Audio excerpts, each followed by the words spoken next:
Determine all critical numbers for the function f of x equals the square root of 36 minus x squared divided by x plus 9. Critical numbers are the x values that make the numerator and the denominator of the derivative equal to 0 and are in the domain of the function. The first thing to do is find the domain.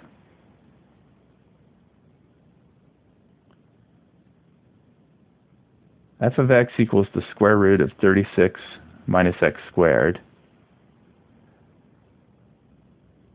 divided by x plus 9. We can rewrite the square root as a fractional exponent. It is first power second root, or 1/2 power, over the x plus 9. So the function is made up of an even root. The denominator of a fractional exponent is the root. It's an even number here, as well as a denominator.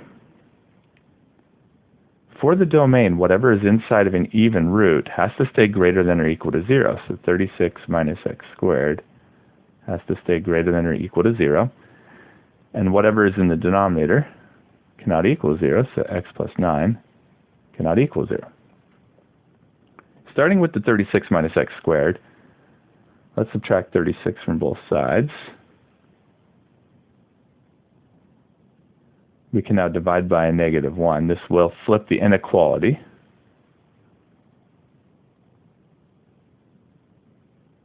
We can take the square root of both sides, so the square root of x squared is less than or equal to the square root of 36. The square root of x squared is the absolute value of x, and the square root of 36 is a 6. Since we have the absolute value of x is less than or equal to 6, if we remove the absolute value symbols, it will put x between a -6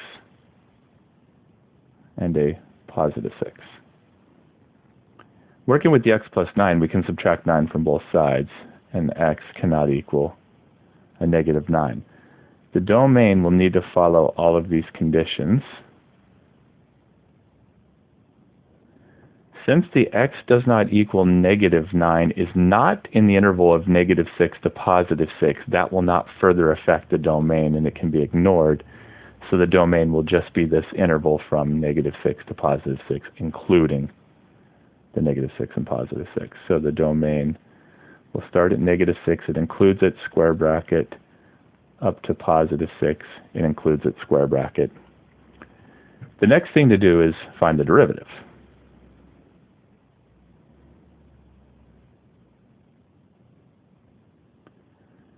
We have a quotient here, so we'll make use of the quotient rule, which will be the derivative of the numerator, its power rule. Bring down the power, leave the inside alone, subtract 1 from the power, I will call that 2/2, and then multiply by the derivative of the inside to complete the chain rule, times the denominator left alone minus the numerator left alone, times the derivative of the denominator, which is a 1, all over the denominator squared.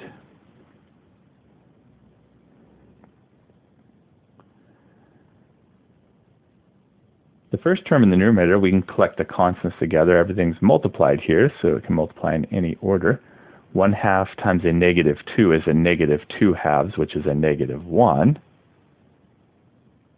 There is also an x and an x plus 9 that can move to the front with the -1, so it can be written as a -x times an x plus 9. And we have the 36 minus x squared, that'll be to the 1 minus 2 -1/2 power. And then the second term is 1 times a negative quantity to the 1/2. 1 times anything is the same thing.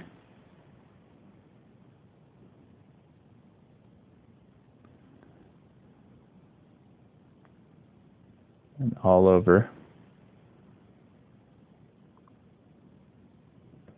the denominator squared that we'll leave alone.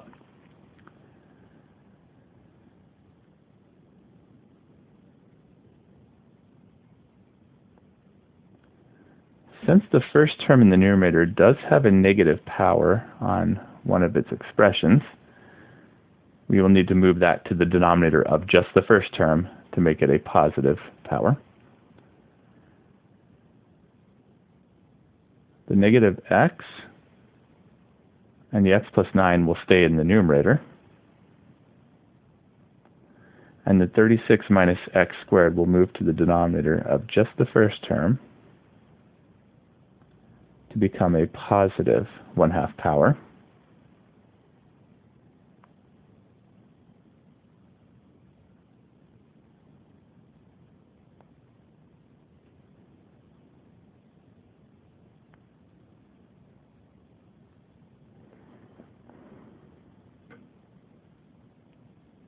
All over x plus 9 squared. Since one of the terms in the numerator is a fraction, we will need to put all terms in the numerator over that common denominator. So the second term in the numerator can be put over that common denominator by multiplying it by 36 minus x squared to the 1/2 power over itself.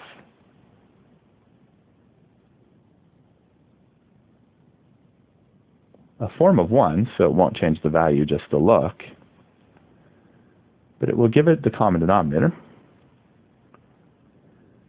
The numerator of the first term, we can distribute the negative x in, will be negative x squared minus 9x.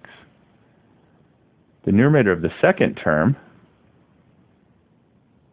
will be quantity to the 1/2 times the same quantity to the 1/2. Since the bases match, we can add the exponents. 1/2 plus 1/2 is 2/2 or first power. There's a negative, so we have to keep the quantity inside parentheses until we distribute that negative in.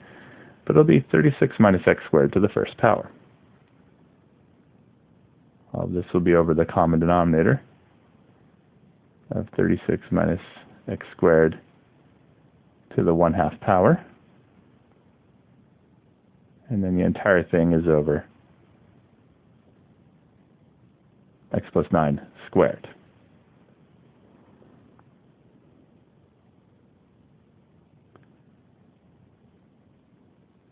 We can now distribute the negative in here, which will be a negative 36 and a positive x squared.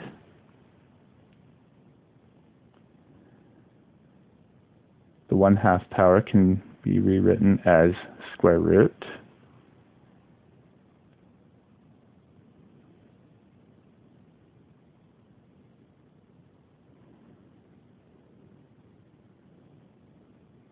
The entire thing over x plus 9 quantity squared. In the numerator, we can combine together like terms. The negative x squared and the positive x squared will cancel each other out. Since we have a fraction in the numerator, we can take the denominator fraction. It's not a fraction just yet, but we can make it a fraction by putting it over a 1. And we can reciprocate it and multiply it with the numerator fraction. So we have a negative 9x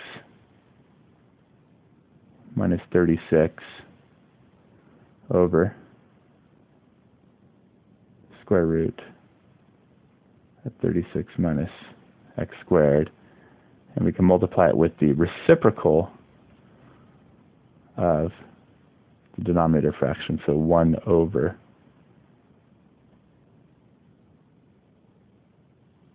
x plus 9 quantity squared.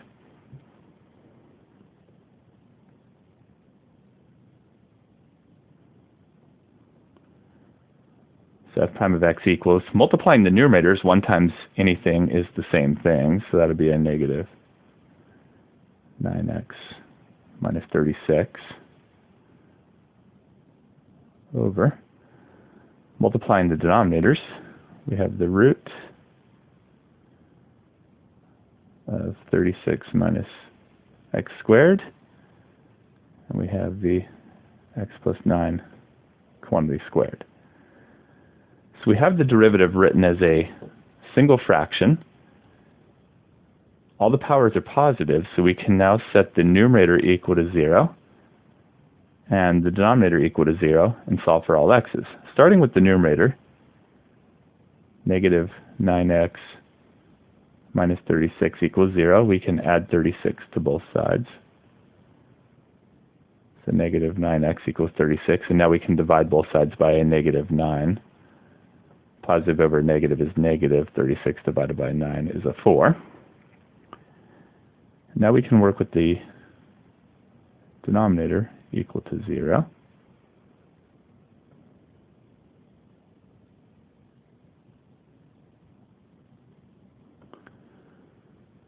For a product equal to 0, we can set each of the portions of the product equal to 0 separately.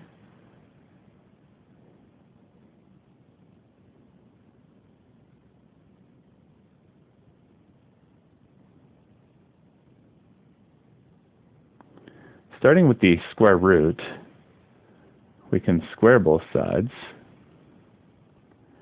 Square root square cancel each other out, and that'll be 36 minus x squared equals 0 squared, which is a 0. 36 minus x squared is a difference of squares. It can factor into 6 plus x and 6 minus x equals to 0. So x equals to negative 6, and x equals to positive 6. Now we can work with the x plus 9 quantity squared. We can square root both sides. The square root and the square cancel each other out, so it'll become x plus 9, and the square root of 0 is 0. And now we can subtract 9 from both sides, so x equals negative 9. Now we want to check and see which of these will be in the domain. The domain is everything between negative 6 and 6, including negative 6 and 6. So x equals negative 4 is in the domain. It's between negative 6 and positive 6. X equals negative 6 is included as one of the endpoints. It's the left endpoint of the domain. And x equals positive 6 is